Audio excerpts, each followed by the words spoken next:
I think this, of all the things we talked about, is the most important. If retirees maintain two social connections, their risk of mortality in the first 6 years after retirement is 2%. If they drop one of those two, it goes up to 6%. And if they drop both connections, it goes up to 12%. So the difference between having two connections, like a book club at the church group, and no connections is 6 times. I cannot emphasize enough the need to build social connections now that will last through our longer years. It's a habit that we need to build. Welcome to the Tao of Chow podcast, where we will try to find balance and provide a clearer path forward in this uncertain world. Surya Kalori is head of the TIAA Institute, overseeing research on enhancing lifelong financial security and organizational effectiveness in higher education and broader nonprofit sector. The TIAA Institute was established 25 years ago to advance TIAA's long-standing commitment to scholarship and strengthen the company's partnership with the higher education community. The Institute provides consulting services for institutions as insights support TIAA clients, consultants, and policymakers. Surya joins the TIAA Institute from Bank of America, where he spent 16 years, most recently as Managing Director of the Retirement Research and Insights team. Prior to that, he spent 14 years in corporate strategy consulting, first as A.T. Kearney and then at Bain & Company. He's an advisor to the Wharton Social Impact Investing Initiative and sits on the boards of Wharton Pension Research Council and the MANH chapter of the U.S. Alzheimer Association. It's my pleasure, and here is Surya. Surya, it is wonderful to see you again. I know we just saw each other, I think, was it last week? It when was. you were In D.C., yes. in DC, out of all places. And we learned a great deal, and I'd like to spend a little bit more time on that topic later, on how you scour the world to figure out the topic that we're going to talk about. And on some level, they are all different, but on some level, we are all the same. Right. So I'd love to expand on that. I'm not going to give it away until we spend time on that topic. And there are many other topics, Surya, over the last 2-3 years that you and I, you have given me the pleasure to get to know you, gotten me the pleasure of learning from you. So we want to have a wider audience to learn from you. So this is hopefully an opportunity for us to learn from you. Of course, you are the head of the TIAA Institute. With that word, it sounds like a nonprofit. So you are not conflicted, and you're trying to do the best you can. So maybe we should start out by saying, tell us a little bit about your organization. I know it's part of TIA. Maybe you can just share with the audience a little bit about that, and then we can get started. That's okay. Yeah, Philip, thank you. First of all, I really appreciate the opportunity to have this conversation with you. Thank you. And of course, as you've mentioned before, you and I have been in conversation already for many years, and Yes, this feels like it's going to be a continuation of that. indeed. And of course, TIAA, is a retirement services-oriented organization serving higher ed Yes. and hospital systems. Yeah. But through our asset management arm, Nuveen, we also serve the private markets Yes. and corporations. And so we have instituted, and we have celebrated our 25th anniversary a couple of years ago, that we've established a TIAA Institute Mm-hmm. to look at these issues from an objective research perspective. Yes. And of course, since we serve higher education, having an institute feels very natural because higher education institutions have institutes. Of course. And we look at topics around retirement security. We look at topics around what is impacting higher education and healthcare. We also look at issues around longevity, which I imagine is a fair bit of what we're going to be talking about today. And then you and I were in DC last week. We also care a lot about public policy Yes. and bringing retirement security issues to all of us. Yes. Fantastic. I mean, what a wonderful mission. If I may say in a cheeky way, that you are not short of a lifetime appointment, because those issues cannot be solved overnight. Yes. And It's a journey. Yes, it's definitely a journey. And what I have learned from all the conversation we have, you are passionate about the subject. You enjoy it. I know, and if I may be just personal for a moment, that recently you wrote an article talking about your father, talking Yes. about the conversation. Adorable is not the immediate word coming to mind, but it's adorable. It is Yeah. wonderful to see that conversation and recording that conversation in black and white, and also in conversational style, and publishing it. Yeah. And it's about, He's a professor himself, yes, and you know, celebrated his 89th birthday. amazing. And so I was modeling both intergenerational dialogue, Yes. at the same time capturing some of his wisdom and experience that comes with 89 years of life. Fantastic. No, it was a fantastic, and I know I commented on it, but it Yeah. was a beautiful thing to watch, shall we say, Yes. and reflects back to, I do not have the good fortune now to have that opportunity, but you have given me thoughts about what I would have said to my father, or what Yes. would I have asked my father. Yes. Yes. Um, it is that human trait that until we have lost it, we don't really realize how precious it is. So I encourage you to do more of that as much as you can to Yes. make up for my deficits for you. So that's wonderful. Um, so one of the things that I think we're going to talk about, certainly about retirement security, dignity, all the things that near and dear to humanity. It's not only to Americans, to all over the world, we have the same issue. And this aging population demographic change is not because we're living longer, it's also we're having fewer babies, we're having fewer marriages. So there's a major shift, a societal and global shift about population, period. And how that, a structural long-term change to the globe, and how we respond to that. How do we take care of the world as we all move forward? It's a tremendous topic that we would certainly like to touch on at least some. But let's start with longevity. um, you have said it's the greatest gift of our time. Of course, we are living longer. When I read recently that people born, or babies born this year, has over a 50% chance, or right around 50% chance of living to 100. And that is one of the populations growing very fast. More and more people are getting to that number. I heard Robert Redford died just yesterday or day before, and I think it's 90 or 89, which is still 89. Yeah. very, very respectable age, 89. Yes. Yes. I hope that I'm here to interview with you with my age 89. Yes. And we'll laugh about it. But just like everything in life is a balance. There's never everything just good. There's never everything just bad, in theory. And it's a balance between the two, and really finding how to deal with that balance. So talk a little bit about your institute, how you are thinking about this greatest gift of our times on the one hand, but it comes with a lot of risks or dangers, potential dangers, just Yeah. to get started. Yeah. You know, as a person in finance, you and I are familiar with the term financial literacy. Yes. Yes. In 2022, we created a cousin term to financial literacy, and we called it longevity literacy. And the reason why we had this thought was, as you said, many of us are recognizing that we're living longer. So we wanted to ask the question, do people understand that they're living longer? Yes. They know they're living longer. Are they planning for living longer? These are important questions. So we call that longevity literacy, and we created a research instrument around that. And you know this, it's gained a lot of currency, and people Yeah. are talking about longevity literacy. And so the way I would define it is, it's a person's understanding of how long they're likely to live and how that might impact their financial decisions, their lifestyle decisions.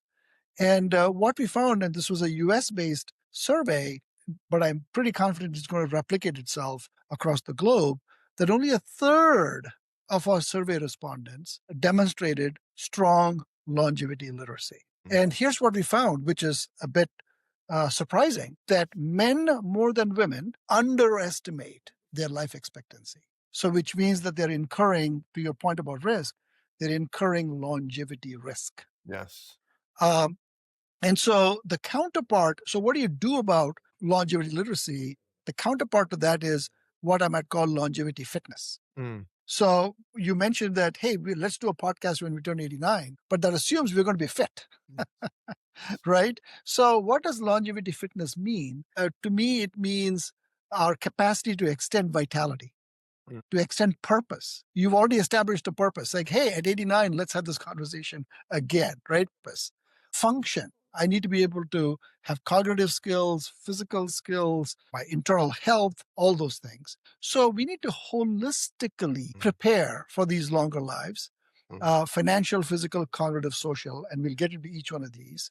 And so we should think about longevity literacy as a tool that enables us to get to the destination, which is longevity fitness. So I promise you, if I come to you and ask you to do a podcast and I am drooling at the same time and don't remember your name because I'm making new friends every day, I hope you will forgive me at 89.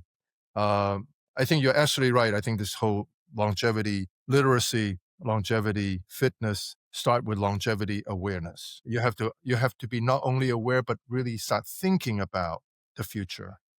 One of my favorite theme is yesterday me, today me, and tomorrow me. Yeah. If we look at the yesterday me and we are not reflective and we never learn anything about yesterday me, we oversleep every day. We don't do anything about it. We know the future me is going to oversleep every day because we have done nothing. So I think the literacy is really what you're saying is being aware. First of all, being aware. And now we are aware, do something about it, hopefully. Correct. Right? Correct. So there has to be motivation. And take action. And then take action holistically. Yes. It's not enough to say I have enough money. Not good enough. Yes. Not good enough to say my mind is working.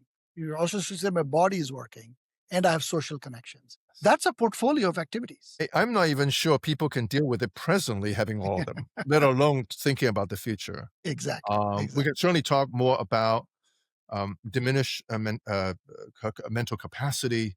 I was on a podcast, not podcast, a Zoom sort of lecture talking about dementia and the danger. And it's, I want to use the word fascinating. It's not fascinating. It's scary. Yeah.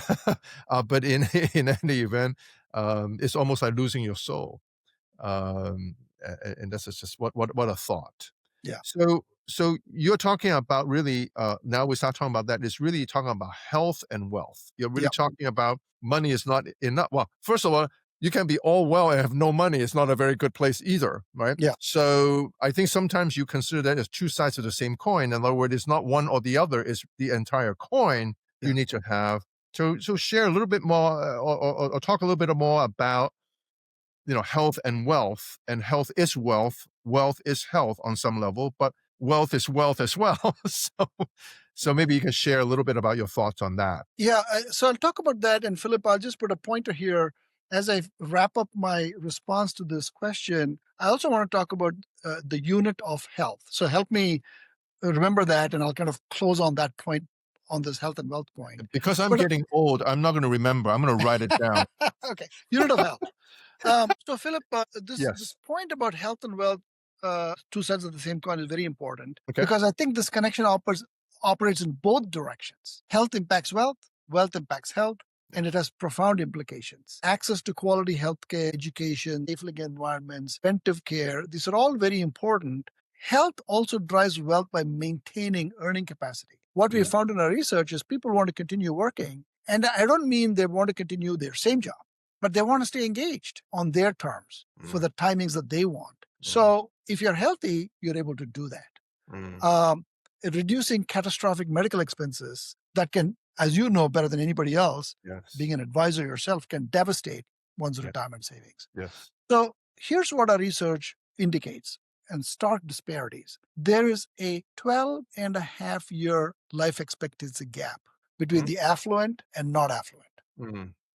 Huge gap. And that gap is widening. And so the gains by the affluent, particularly the gap between health span and lifespan, is much better if you have access to healthcare. And so what we find in our research is this interconnection between health and wealth creates either a virtuous cycle, it's going better and better on both sides, or vicious cycle, worse and worse on both sides. So it is very important to take hold of this on both sides of that coin. So to summarize, good health enables work and wealth accumulation, and having financial security means you can focus on your health. So those two go together. So I did remember to talk about unit of health, so I'll talk about that now. Please. As people in the industry that we are in, you're going to say, sorry, this sounds good. That this is English. You're talking about this. But how do you measure and how do you know you're making progress on health and wealth? Great point. And my answer to the question is the unit of health. And this is just like longevity literacy. We're just coining this term, unit of health. So a unit of health for me is if you did all the right things, can you get a metric that says you've earned an extra day of lifespan? So I eat better, I sleep better, I exercise, I manage my stress, I feel safe about my financial security. Have I added to my life? Because if you have a 100-year life, but you get, let's say, Alzheimer's at age 85, you got 15 years of what are you going to do with that? Yeah. So all the good habits that we can inculcate. May I answer that question? I wouldn't Yes. know. You I wouldn't know. Yes, you wouldn't know. Or What a you terrible, may not, what a or terrible one thing. may not have friends, or one may not have financial security. Yes. But if you did all the right things, every time you do something right, you add an extra day, unit of health. Do some more right things. Yeah. And as we know in finance, when you do the right things and you add those extra days, it compounds on itself. So the unit of health concept, Philip, is $1 is a unit of wealth, or a euro, or a yuan, right? A unit of health is an extra added day of lifespan. That's the measure that gets the dollar and the unit of health together to measure health and wealth being two sides of. So it's not only, if I may add to it, I'm sure that's what you meant, it's not only living one more day, but living one more healthy day. It's a day with, it's worth living for, shall we say. This is a very important point, but let me add my finance economist hat on this, Okay. right? Yes. So if you have a unit of currency with low inflation and a unit of currency with high inflation, Very the different. unit of currency with low inflation is more valuable. Yes. Similarly, an extra day that's healthy has lower inflation in health terms than a not healthy. Fascinating. I need to reflect on that after this entire episode to start thinking, seriously about that. And Yes. and it's really, really, really important. So when you think about this unit of health, you're really talking about a way of thinking about staying healthy, good diet, good exercise, whatever all that means, we can, define that, so that we can not only extend our lives, which is obviously nobody really want to die right away, but more importantly, to extend our life with quality. Correct. Right. So we'll call that matching lifespan with health span. So may I suggest another term in finance? You're going to add alpha to your life. Correct. Yes. You manage inflation, you add alpha. Exactly. So it's really adding value, or at least capturing value. Correct. In one's life. How important is that? As I mentioned to you, I was watching this sort of podcast, whatever you want to call it, that talked about, according to the Alzheimer's Association, is $400,000 average for somebody suffering from Alzheimer from beginning to end. That's a significant amount of money. I mean, some people don't even have 400 to retire on the entire life, and just on the last, 10 years of their lives, or maybe even less, it costs that amount of money. Talk about inflation briefly, since you mentioned inflation. We haven't talked about inflation for 2 decades. Then all of a sudden now everybody talking about inflation. And what's funny, I'm from the baby boomer generation. And so I said, it's our rotten luck, I'm sure, within our lifetime, as we're ready to retire, inflation comes back, rolling back, right? And sure enough, I've been thinking about that for a decade, and suspicious that inflation is dead in any way, shape, or form. It's not dead at all. It's just in hibernation, perhaps, and the seasons change, and the hibernation is over. The animal wakes up, and here's inflation. Yeah. That is a real risk, isn't it? Sorry, and if we're not careful, even if we've done a lifetime of savings and all that, we're still going to fall behind. We will, and back on the topic of health and wealth, if we don't manage those two, then the inflation can cause even greater harm than otherwise. Yeah. Literacy gap you talked about. Let's just spend a little bit of time. How do you think is one of many ways to bring that gap narrower? How do we educate the masses? Is this through employers? Because that's where most people, well, I assume people who are working relies on their employer to provide retirement and healthcare. Sounds like a natural place to perhaps to expose people to minimizing or be aware of longevity, the risk that we talked about, the greatest benefit and gift as well as risk. How do you think about implementing something like that? And Yeah. So Philip, this is something I enjoy thinking about and experiencing. Yeah. Unlike other technical topics that you and I have spoken many times to many audiences, yes, this topic of longevity, and I know this from my experience, yes, I can engage anyone from an Uber driver to my colleague Mm. to my uncles and aunts to my Mm. neighbors. Everybody is interested in this longevity and how long I'm working, right? Yeah. It's just that they have not been engaged on this topic, Yeah. which means how do you bring it up in a non-threatening, engaging manner so Mhm. that people can discuss this? Yes. And so rather than saying, have you saved enough money, which is a scary question, asking the question around, how long do you expect to live? What do you plan to do? Did you know that we've been accorded a longevity bonus? Did you know that a baby born today has a 1 in 3 chance of getting to 100? All these are fascinating questions for the average person that we're going to meet with. So using that insight to say, let's engage people in this question of longevity, and through that, ask them about their purpose. And through that, then say, have you done all the right things to achieve what you want to achieve? And so I think this longevity gap is for no fault. People have just not thought about this. Even if you think about financial literacy, that's been studied for 10 years, 15 years, 20 years. But longevity literacy is only 3 years old, right? So it's a new reframing. And I think we are onto something that through this topic of longevity, we can engage people in a much broader manner using all the techniques that you and I know. It could be webinars, it could be seminars, it could be class curriculum, it could be public policy, it could be public service announcements, all those things. So it has to be a conscious effort by a governing body. It could be an employer, it could be an association, it could be It could be whatever. educational institution. Right, right. But the good news I'm sharing is this is not eat your spinach, right? People will welcome this topic. Understood. That's great. So we talk about longevity. We talk about how, there's interest. It's not like, oh, don't talk to me about longevity. I don't care about Correct. that. Right. Right. Oh, by the way, I'll tell you one small anecdote. I did a study on caregiving, and I was speaking to senior HR executives about benefits around caregiving. I was speaking to journalists, of course, on the topic of caregiving. Universally, people will not start with a question. People will start with a story. People will say, my uncle, my aunt, my parent, my sibling, and then ask the question. It's a very human, engaging topic, particularly things like longevity and caregiving. That's a great idea. I've heard that, but not what you said, but heard people sharing about Right. caregiving, which is, it's going to be a bigger and bigger issue as we live longer. Right. No matter how healthy you are, one day you're going to get frail. One day you will need help. And typically family, those who have family members, somebody will stand up and help at a cost.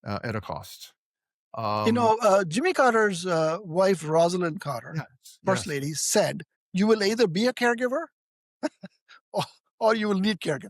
There is no escape.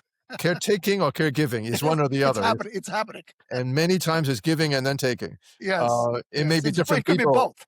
Yeah, it could be both, and it could be from different people, right? You give to some and then you take from some others. Exactly. I don't even know how equipped families are in even giving because by giving, meaning they are giving up something else to be the provider. And there's a cost to that. It's not free. That's right. I don't want to just talk about problems. There's a happy part as well. If you take care of yourself, you have the health and then you have the wealth, then you can truly enjoy a fulfilling, less stressful life into your golden years and beyond. We haven't talked too much about when you talk to the Uber driver and he or she is very engaged with about longevity. I didn't know people living to 100, or I haven't thought much about it. Thank you for bringing it up. I'm going to give you a 5-star as a customer sitting in the back, yada, yada, yada. Then you bring up and say, by the way, do you know what's your number? Do they understand what that means? Yeah. I'm sure you're in the same camp as me. I dislike that question and I dislike the answer to that question. Exactly. because Exactly. because you and I are different human beings. Yes. And a number means different things to you and me because Yes. it's really about my family, my circumstance, my health, what I want to do, what I have saved, my situation with my house, Yes. any number of factors.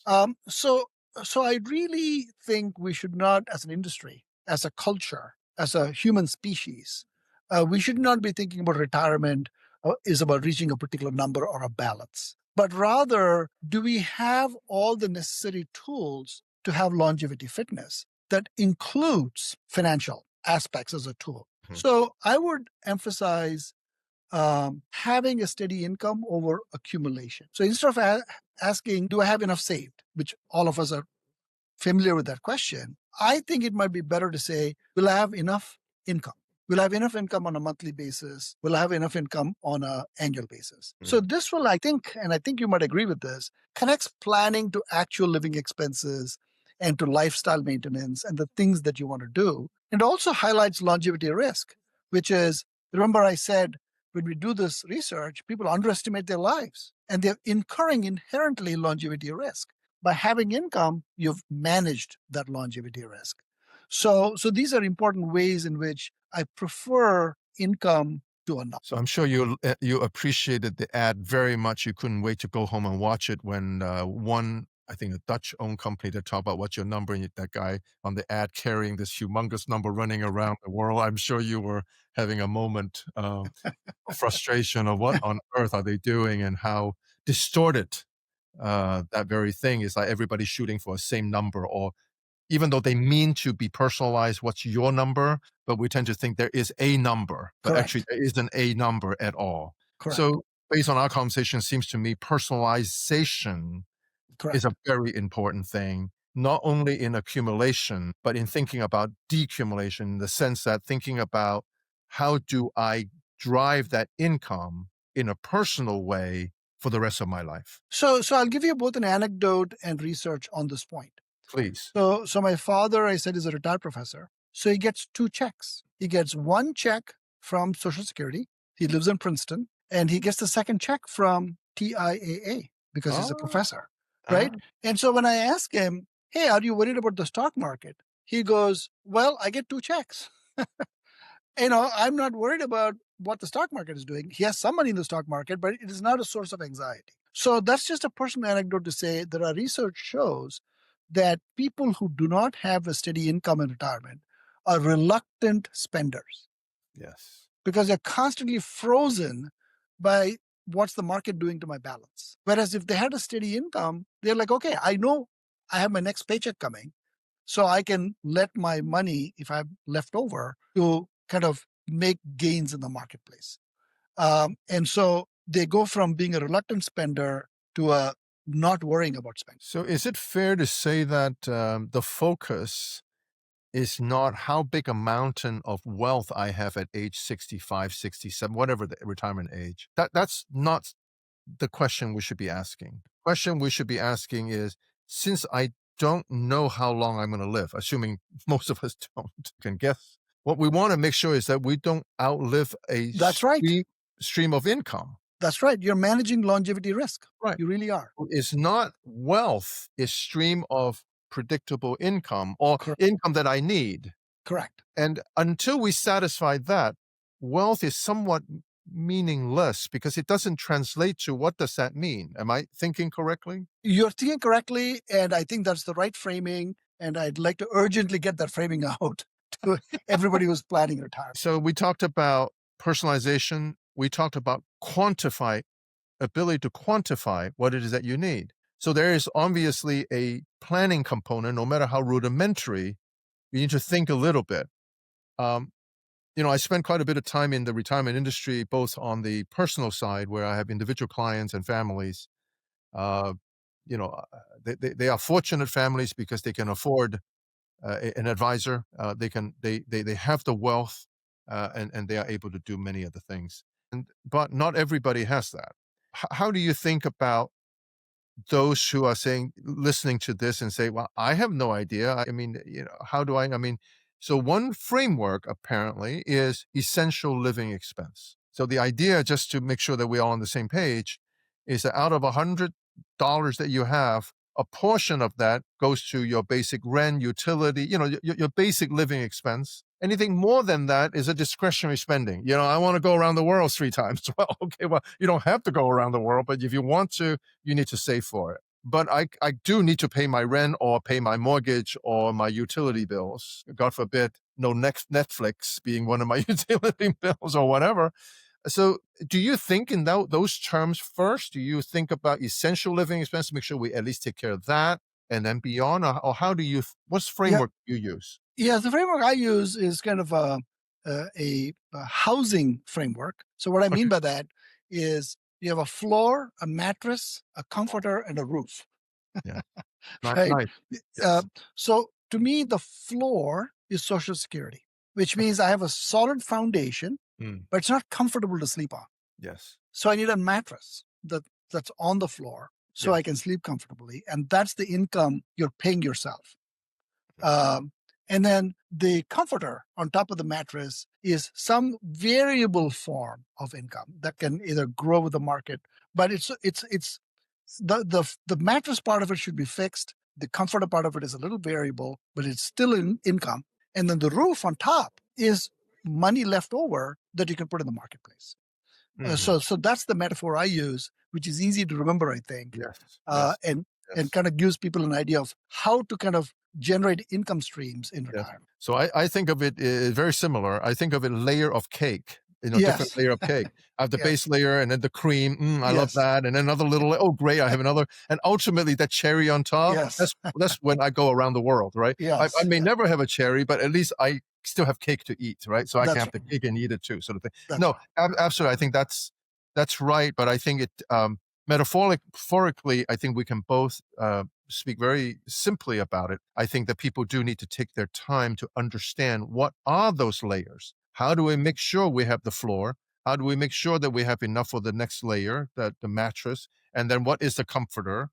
So aspirationally, how do I end up getting the roof? Correct. But you are not homeless without the roof, so to speak, right? Or without the cherry on top, whatever that means. So I think more tools needs to be made available, at least self-help, if not everybody can afford a true fiduciary advisor. Well, I would say, I wouldn't forget that many companies where we are employed provide both an ability to save and also provide advice, either digitally or through in person. So those who have access to such an advisor at work should take advantage of it too. Terrific. So let's go back to, cognitive decline for a moment, because I sometimes forget where I put my keys.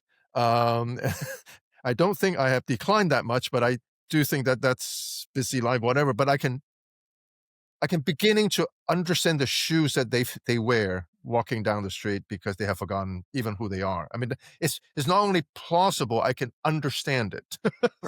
Correct. So because of that, make us think about not only risk about health and risk about quality of life, those are obvious, but also risk for bad actors, right? So how do you think about that? Because one of the things that I spoke with my client, and I'll give you a very quick example. I have a client who have no children, husband and wife, very well off for what they do. I manage their money. I've been managing them for 20 some odd years. After they sold the business, they came in with a lot of money. But one thing we end up talking about is that I say, well, sir, what happened if you pass and your wife is alone, or vice versa? I said, well, we'll be, loneliness is one of those things which we can talk about as well. But I'm really worried about who is going to be the caregiver, and not only caregiving in the physical sense, but how about my money? What about who make decisions? Who is going to advocate? Who is going to play that fiduciary role? I said, we are not that far from age. I probably won't be the right person for you. But I think it's absolutely true. How do we find that Barry, who watch out for our benefit only and will not cheat us out, would do all the right things for our best interest? it's an unsolvable thing because there's no such career. I mean, there's no such profession. I mean, we can create one. Maybe today you and I decided, okay, let's start a new nonprofit of creating these fiduciaries who are advocates both from a healthcare standpoint and financial, so we can take the risk, minimize or reduce the possibility of risk. But until then, what are some of your thoughts about this combination of cognitive decline, just part of aging, and the vulnerability? Yeah, It- this is a super important topic. Yeah. And when I have, in fact, tomorrow morning I'm doing a event with clients on this. The interest in this topic is very high. Mhm. I think for understandable reasons. Yeah. I just finished my term serving on the board of the New England chapter of the Alzheimer's Association. So I'm kind of like really like focused in on this topic. Yes. And as you correctly pointed out, it poses escalating risks Yes. as scams and cyber scams become more personalized and more persistent. Yes. And what we find in our research is that older Americans have lost nearly $1.9 billion to fraud. Wow. With those over 80 years old experiencing losses 3 times more, more than younger victims. And so this is not, I think, just a financial issue. It's a longevity fitness challenge. We talked about longevity risk, and we talked about having money to protect you from longevity risk. But what if you're scammed, right? So it's really part of this longevity fitness regime to have multi-layered protection for your hard-earned. And so some of the things that we need to focus on is healthy habits. I think it's a joint responsibility. It's the responsibility of the individual and their families to have good habits, proper passwords, changing passwords at the right time, multi-factor authentication, all those things on the one hand. On the other hand, organizations that are providing services also having ever-evolving sophistication to ward off increasing sophistication in the fraud. So this is a big issue that I think individuals are interested in, companies are interested in, but it is a constant battle. You can't say, I'm set. You have to be on. It's so sad to even hear that, right? I mean, it is what society are we in? And also the social media is not helping because it's being exploited. And by the way, the $1.9 billion I'm citing, you and I think will agree it's understated. Yes. No. I think it's underreported. It's underreported. This is the point. It is understated because it's underreported. Exactly. And because they're embarrassed by it. Embarrassed, all kinds of things. By the way, let me give you a psychological insight here. It's not that they're just embarrassed, which is true, but also, hey, if I say this, you're going to take away my car keys. Yeah. You're going to take away my freedom. You're going to take away my ability to manage my money. Yes. Which is a very deep psychological sense that people don't want to give up. So this is complicated. This is an immediate response to it. I do not have any prepared thoughts. I'm just immediate response. How do you see, and I'm going to use AI, and it's almost like you cannot have any conversation without bringing those 2 letters up, which is, to me, is kind of crazy, but it is the reality. How does AI and humanoid robotics properly programmed with some kind of installation of trust within that system, certified or authenticate, whatever that may be, help the elderly from mobility? So we will ultimately have driverless car one day. I don't know when that may be. I mean, in a grand way, not just one small little place. Would all that help us from some of these issues? That's number one. Number two, let us not have control over 100% of our wealth. Let that income come from somewhere that the most they can steal is that 1 month worth of income, not 26 months worth of income. No, this is a huge point, right? So the value of having an income stream is what you've articulated, which is I'm protecting against loss of all my savings to maybe 2 months or 3 months of income. Yes. But I think the broader point is, the scam and the troubles are getting increasingly sophisticated. So our defense needs to get increasingly sophisticated. But the vulnerability with the levels of sophistication going up is the scale of the losses are higher. So in the past, it was probably 1 person or 2 persons or 10 persons. but now it could be an entire area, it could be an entire segment. And so the scale of the risk is pretty high. So we have to be ever more vigilant. I'm stressed already just having this 41 minute and 23 seconds worth of conversation. I don't know if it is really a blessing to live until I have Alzheimer and die, or just die soon. I say in tongue in No, cheek. let's consider longevity a bonus and strive for fitness. And you know how hard in investment to give alpha. You know how hard that is. Yes.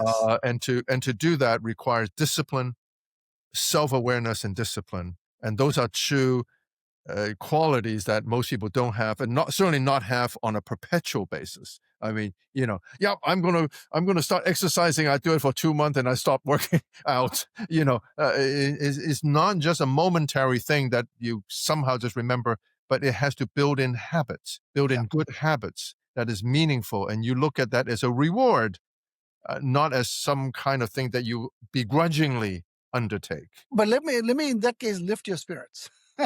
Thank you. with the following the analogy. Yes. I think the average human being today in 2025 lives in a far better circumstance than the wealthiest noble person in the 1700s. Yes. Right? So the wealthiest person living in a castle was not better off than the average human being on the planet today.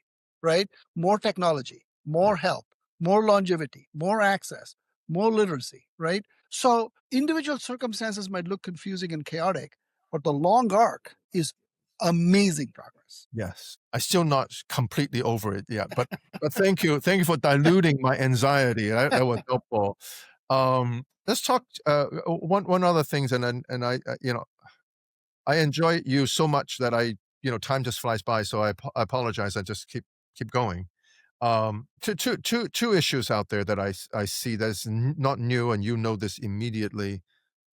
Men have a tougher problem in retirement than women, generally speaking only. One of the issue for men is that they have a smaller social circle.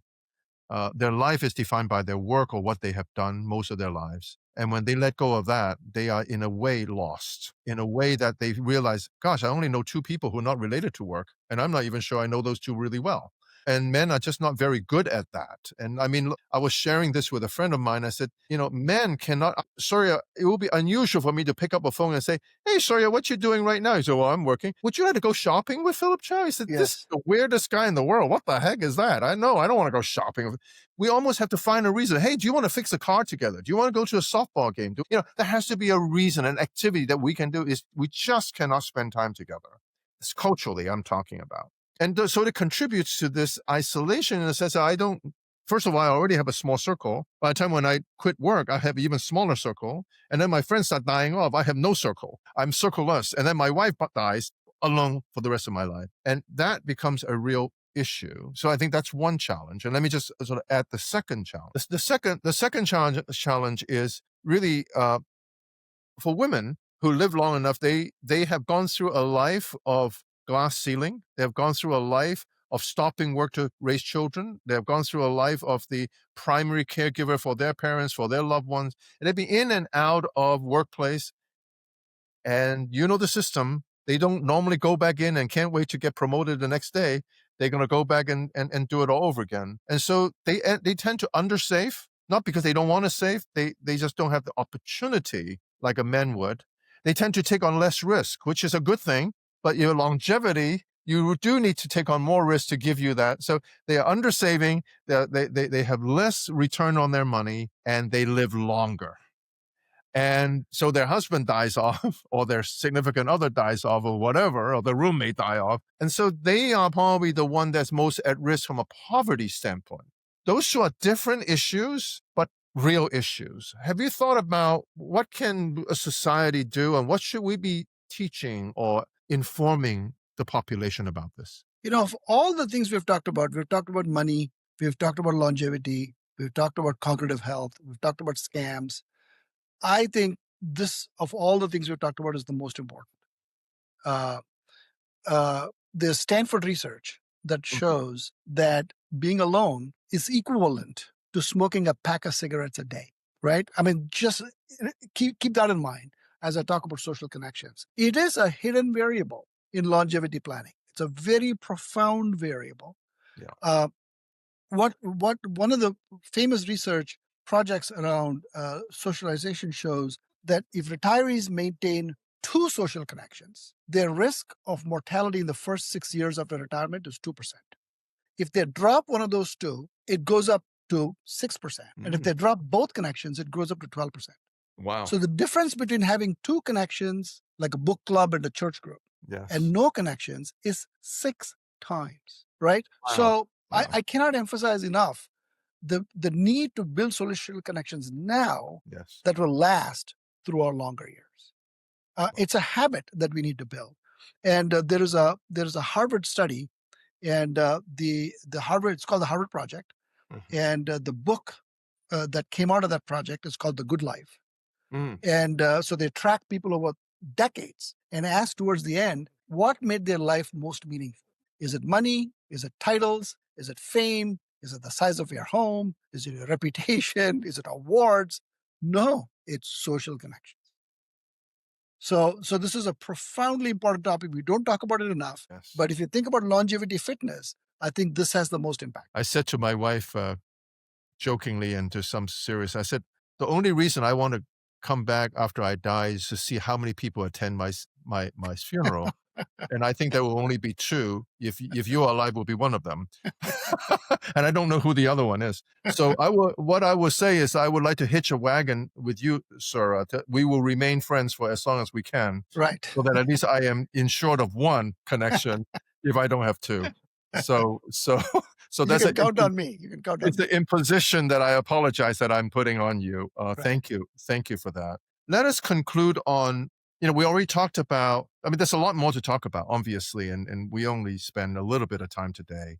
But hopefully we have covered a lot of the main issues that challenges us in having the joy of living long, but also the anxiety of living long. My mother used to always say the lucky ones are the stupid ones, because the stupid ones always have people who are more responsible take care of them. I'm not so sure that's the case in aging, because this is not a society. Also culturally, we're different. I know you come from a different culture, and I do too. And that, in the old days, my aunt, my uncle, my grandparents, my cousins all live within striking distance from all of us, and we have a community. So this loneliness, and we may not like all our cousins, maybe we don't even we dislike them or what have you, but is a ecosystem that we're familiar, which is really important when we age. I think being familiar and is not being shocked all the time, and also there's a way of helping each other naturally. That has been missing since the nuclear family of 1950s. This country has already developed that for 50, 100 years, whatever. And so how do we regain? We know what we need, but we don't have a societal structure or a reward system that gravitates our actions towards that destination. So I have some hope here. Okay. So this is the decade of healthy aging, as coined and agreed upon by all the countries at the UN and at the WHO. And we are the exact midpoint of the decade of healthy aging. And as part of healthy aging, cities have adopted age-friendly programs. So basically, the culture is beginning to absorb what it means to have a planet of an older population. We just published a study called The Future of Higher Education in the Era of Longevity. So imagine students in colleges, not just 18 years old, but 55 years old. Yes. So rethinking higher education, rethinking careers, rethinking public policy, rethinking what is the size of the font in the grocery store, Yes. right? Rethinking stairways to a subway. Rethinking, as I modeled with my dad, intergenerational dialogue. Yeah. All these are cultural things, age-friendly cities. It's happening all around us. So now that I've mentioned this, as we go for a walk around town and as you start looking around, you will see this age-friendliness is cropping up everywhere. And the last thing I'll say is there's money in longevity. So we think of longevity as, it's going to be a problem for Social Security. It's going to be a problem for Medicare. But rather, I think if you frame it as the longevity economy, we need to build homes. We need to provide caregiving services, pharmaceuticals. In your world, the golden age of advice. This is all going to add to GDP. So I think longevity, both for GDP reasons, economic reasons, and cultural reasons, is going to be a transforming force. And the decade of healthy aging is the catalyst to make that culture change. I am not going to ask you any more questions because I love that ending of hope and aspiration. At the end of the day, it takes a village, it takes a city. It takes the planet. Planet. Exactly. I was going to go all the way there from a country to all over the world because we are all aging, probably more rapidly than we thought of in the past. 8 billion is about the top of the number of people going to be alive. And that there's a massive shift just getting older and older. This has been a fantastic conversation. I expected that, and thank you for all that wisdom and research and information that you have shared, because those are important for anybody who's listening, either because they are older parents or they are getting older, or they just need to be more aware about saving for retirement. Because I truly believe that you have to pull on your own bootstrap. You cannot be entitled anymore. You shouldn't, especially if we're going to live longer.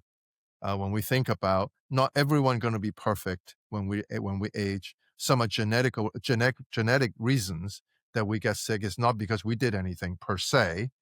So we have a lot of, go back to financial, left tail risks. Those are the risks that we don't like, is the left tail that can hit us at any time. Rampant inflation is a left tail risk. Potentially. We love the right tail risk. We live at a ripe old age 108 and never got sick. That would be great. But neither side is realistic. It's somewhere in the middle, and we need to be more prepared. So I thank you, Sarah, for spending the time and sharing your thoughts and your research, and hope that we can do this again and learn about. We didn't have time to really learn about all your research globally about saving for retirement. And how they deal with similar type of situation, perhaps somewhat differently, but still same challenges. Same challenges. Human beings are human beings, and all countries are aging. So that's the truism. That's the truism. Yes. So again, thank you, Sreya. Thank you so much for the time, and look forward to spending more time with you again. Philip, it was a wonderful conversation, and I thank you for the opportunity. Thank you.